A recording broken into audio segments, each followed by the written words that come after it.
श्री राम हर हर महादेव। इस वीडियो में हम बात करेंगे शिक्षा के क्षेत्र में प्रेरणा स्रोत रहे तथा महान दार्शनिक और विद्वान डॉक्टर सर्वपल्ली राधाकृष्णन के जीवन परिचय के बारे में। डॉक्टर सर्वपल्ली राधाकृष्णन का जन्म 5 सितंबर 1888 को ब्रिटिश भारत की मद्रास प्रेसिडेंसी वर्तमान समय में तमिलनाडु के चित्तूर जिले के तिरुमनी गांव में एक ब्राह्मण परिवार में हुआ था। इनकी माता का नाम सीता अम्मा तथा पिता का नाम सर्वपल्ली वीरास्वामी था।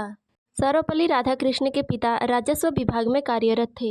डॉक्टर सर्वपल्ली राधाकृष्णन का बचपन उनके गांव तिरुमनी में ही बीता तथा उसी गांव से इन्होंने अपनी प्रारंभिक शिक्षा प्रारंभ की। उसके बाद उच्च शिक्षा प्राप्त करने के लिए उन्होंने क्रिश्चियन मिशनरी संस्था लूथरन मिशन स्कूल तिरुपति में दाखिला लिया। जहाँ उन्होंने 1896 से 1900 तक अपनी शिक्षा पूरी की। इसके बाद इन्होंने वेलोर के कॉलेज से आगे की पढ़ाई पूरी की। बाद में मद्रास क्रिश्चियन कॉलेज से ग्रेजुएशन की डिग्री हासिल की और वर्ष 1906 में दर्शन शास्त्र में एमए किया। उन्होंने अपनी पूरी शिक्षा छात्रवृत्ति के माध्यम से ही की है। डॉक्टर सर्वपल्ली राधाकृष्णन जब 16 वर्ष के थे तभी उनका विवाह शिवा कम्मू से हो गया था। इनकी 5 पुत्री तथा 1 पुत्र थे। इनके पुत्र का नाम सर्वपल्ली गोपाल था, जो कि भारत के एक महान इतिहासकारक थे। डॉक्टर सर्वपल्ली राधाकृष्णन 1909 में मद्रास प्रेसिडेंसी कॉलेज में दर्शन शास्त्र के प्रोफेसर के रूप में कार्यरत थे तथा मैसूर विश्वविद्यालय में भी दर्शन शास्त्र के प्रोफेसर रहे।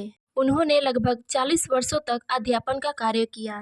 ब्रिटिश शासन में एक बड़ी उपलब्धि थी कि एक भारतीय को यूनिवर्सिटी का प्रोफेसर नियुक्त किया गया था। इसके बाद 1926 में डॉक्टर सर्वपल्ली राधाकृष्ण को भारत की ओर से अमेरिका की हार्वर्ड विश्वविद्यालय में इंटरनेशनल कांग्रेस ऑफ फिलोसफी में सीयू का प्रतिनिधित्व किया गया। उनके ज्ञान और प्रतिभा के कारण बाद में उन्हें इंग्लैंड के ऑक्सफोर्ड विश्वविद्यालय में पूर्वी धर्म और नैतिकता के स्पेल्डिंग प्रोफेसर के रूप में भी नियुक्त किया गया था। इसके बाद 1931 से 1936 तक डॉक्टर सर्वपल्ली राधाकृष्ण आंध्र प्रदेश के कुलपति रहे। इसके बाद 1939 में काशी हिंदू विश्वविद्यालय के कुलपति भी रहे, जहां वह 1948 तक कार्यरत थे।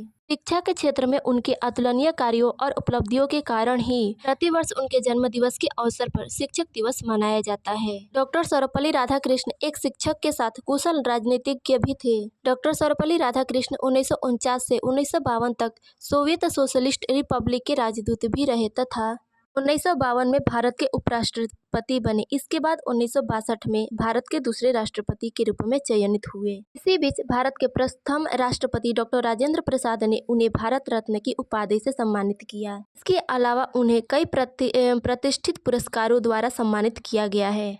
17 अप्रैल 1975 को 86 वर्ष में लंबे बीमारी के कारण चेन्नई में उनका निधन हो गया, लेकिन वह एक आदर्श शिक्षक और दार्शनिक के रूप में वह आज भी हम सबके लिए प्रेरणा के स्रोत बने रहे। यह थी डॉक्टर सर्वपल्ली राधाकृष्णन के जीवन परिचय की कहानी। वीडियो में बस इतना ही। मिलता है अगले वीडियो में, तब तक के लिए जय श्री राम हर हर महादेव।